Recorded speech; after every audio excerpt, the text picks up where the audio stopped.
Aux disparus, collectif mort de rue. En 2011, à Grenoble, on a connu une succession de décès de potes de la rue. Certains ont été enterrés au carré commun avant même qu'on le sache. Pour lutter contre l'oubli, pour dire notre colère, pour revendiquer les enterrements dignes, pour rendre hommage à tous les morts de la rue, un collectif s'est créé. Alors les moteurs, êtes-vous prêts? Oui? Et vous êtes prêts? Allez. Silence, on parle. Y, 42 ans, mort dans la rue à Grenoble le 14 juin 2017. F, 14 ans, mort dans un squat à Grenoble le 10 mai 2016. L, 53 ans, mort noyé le 6 novembre 2014. J, 37 ans, mort à l'hôpital le 14 octobre 2016. A, 57 ans, morte dans l'appartement qu'elle occupait depuis 2 ans, le 8 juillet 2018. Un homme inconnu, mort et enterré sous XX le 4 septembre 2015. Et ça ne s'arrête pas. Espérance de vie nationale en France, 80 ans. Espérance de vie pour les personnes qui vivent à la rue, 50 ans. Chaque année, partout en France, été comme hiver, des personnes mortes dans la rue ou des conséquences d'une vie dans la rue. En 2017, 510 décès ont été recensés. Ils et elles sont sans doute 3 fois plus nombreux. À Grenoble aussi, chaque année, de nouveaux noms s'ajoutent à la liste et rien ne bouge. Et les coquelicots? Ils sont où les coquelicots?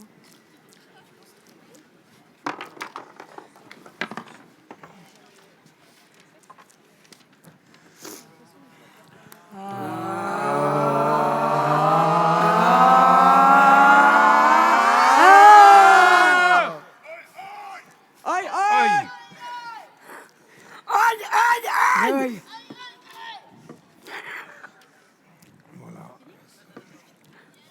Bravo. Ils ont coupé. Hein. À la régie, vous avez coupé. Hein. Attends, on reste là. Vous voulez encore dire un mot? Ah ouais, sur le... Est-ce que vous... Ah bon?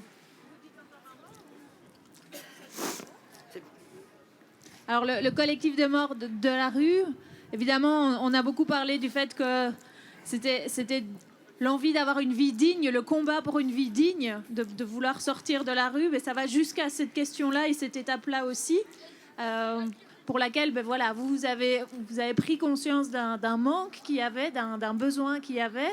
Ça dure depuis longtemps. Est-ce que vous voyez qu'il y a des choses qui bougent autour de cet enjeu-là, de cette question-là? Vous-même, est-ce que vous avez envie de dire des choses que vous aimeriez voir évoluer? Bah, déjà, de ne pas mourir à la rue. Moi, juste sur le collectif, il est né fin 2011 parce qu'à Grenoble, il y a eu une succession de décès. Et le premier truc qui avait été dit par des gens, c'est que c'était des potes à eux et qu'ils n'étaient même pas au courant que les obsèques avaient eu lieu. C'est un peu né sur ce déclic-là, le collectif, qu'on n'était même pas au courant quand une personne décède, que la date d'obsèque était déjà passée quand on l'apprenait. Du coup, le collectif, il a commencé à se monter un peu autour de ça aussi, de dire c'est pas possible que des personnes meurent et soient enterrées seules et qu'on apprenne leur décès des mois plus tard. Ça a commencé comme ça. Après, peut-être Isa, tu peux dire Bah, en même temps, être à la rue, c'est pas se faire enterrer tout seul dans un coin comme un chien, quoi. Il faut le respect digne de la personne. Et c'est vrai que à travers le collectif de rue, on essaye d'avoir ce respect.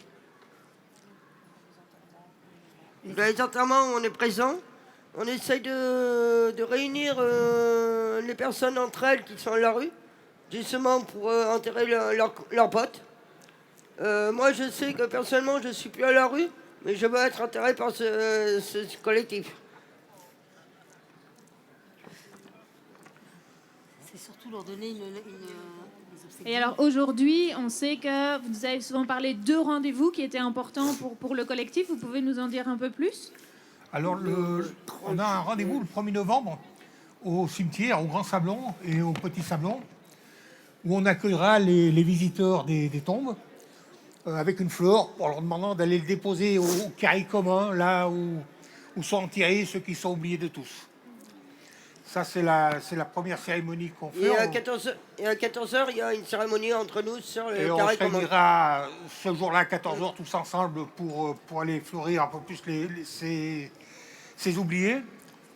Et puis nous avons notre cérémonie annuelle qui a lieu le 3 juillet, où là aussi, entre midi et 14h, on parle de tous ces gens qui sont partis de l'année.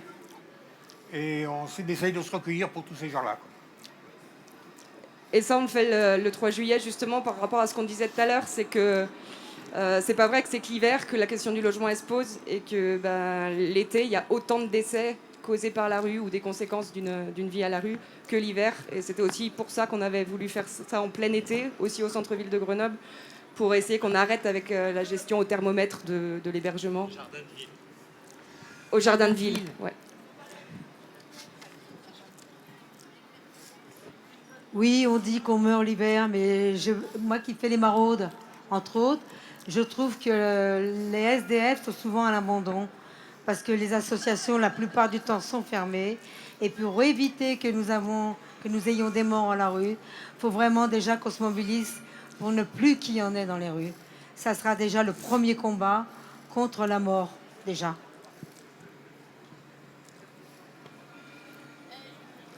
Et alors là, ça fait 7 ans, du coup, que ça existe, depuis 2011.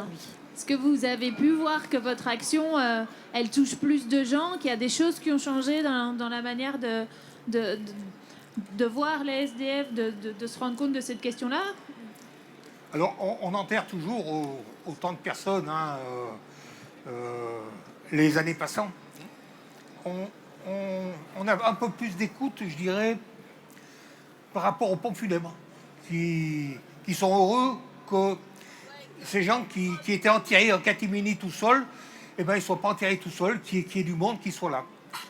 On le voit aussi quand il y a une crémation, les copains de maraude peuvent rentrer avec leur chien pour donner un dernier au revoir, chose qui n'était pas autorisée. On a des petites choses comme ça qui font que des petits signes qu'on donne cette dignité à ces gens qui partent, quoi.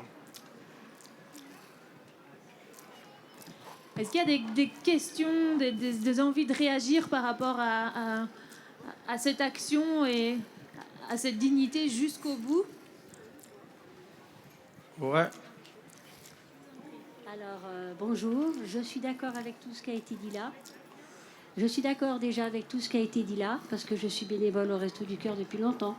Et je dis que les gens aimeraient qu'on les écoute, aimeraient qu'on soit présent, un sourire, leur serrer la main quand on les croise dans la rue. Comme elle a dit, c'est pas des chiens, c'est des êtres humains comme nous. Ils ont autant faim et froid l'été comme l'hiver. Ils ont autant besoin de notre soutien été comme hiver. Et je pense qu'il faudrait que la mentalité des gens change. Ça, c'est une première chose. Après, ce qui est politique, ça, c'est autre chose. Mais il faudrait déjà que la mentalité des gens, il y en a là. C'est bien, ils sont assis, ils écoutent. Mais il y en a plein d'autres. Il faudrait changer leur mentalité pour leur dire qu'à tout moment, moi je le dis, parce que j'ai la chance d'avoir chez moi, d'avoir plein de choses, qu'à tout moment, je peux basculer dans la précarité. Voilà. Exactement. Bravo le Resto du Cœur. Ça, c'est vrai. D'autres réactions par rapport à ça? Ouais, j'aimerais réagir, moi. Ouais, je salue tout le monde. Vraiment, à chaque fois que je viens là, ça me donne l'envie de beaucoup vivre, quoi. Parce que moi-même, j'ai passé par ça. Souvent, avant, je dormais sur la route l'été comme l'hiver, quoi. C'est par ça que j'ai connu cette association. C'est grâce à M. Thomas. C'était une journée qu'ils ont fait... Où ça? Non, vas-y. C'est une journée qu'ils ont fait au jardin de ville que je les ai croisés. C'est par ça aujourd'hui, ma vie a changé un peu, quoi. À chaque fois, je salue ce mouvement qui apporte beaucoup de choses aux gens, malgré que ce n'est pas c'est pas tellement, c'est pas assez grand, mais ils apportent tout ce qu'ils peuvent, quoi. Mais sincèrement, je ne sais pas comment à chaque fois vous remercier pour vos services. Parce que moi, à mon âge, j'ai 17 ans, mais pas votre service. Aujourd'hui, là, votre organisation et autres, ça m'a permis d'intégrer un peu la France. Ça m'a permis d'avoir beaucoup de chance, quoi. Par exemple, aujourd'hui, j'ai croisé un grand docteur ici qui s'appelle Docteur Kossé. À chaque fois que je vais chez lui, j'ai une consultation. Moi, je suis un jeune de la date. À chaque fois que je vais à la date, il me demande, tu sais combien ça coûte le prix d'une consultation? Je dis, moi, je ne sais pas, moi. Mais c'est un homme de cœur et une association de cœur. Et ces gens-là qui me permettent de vivre et d'avoir une vie au moins un peu organisée, quoi.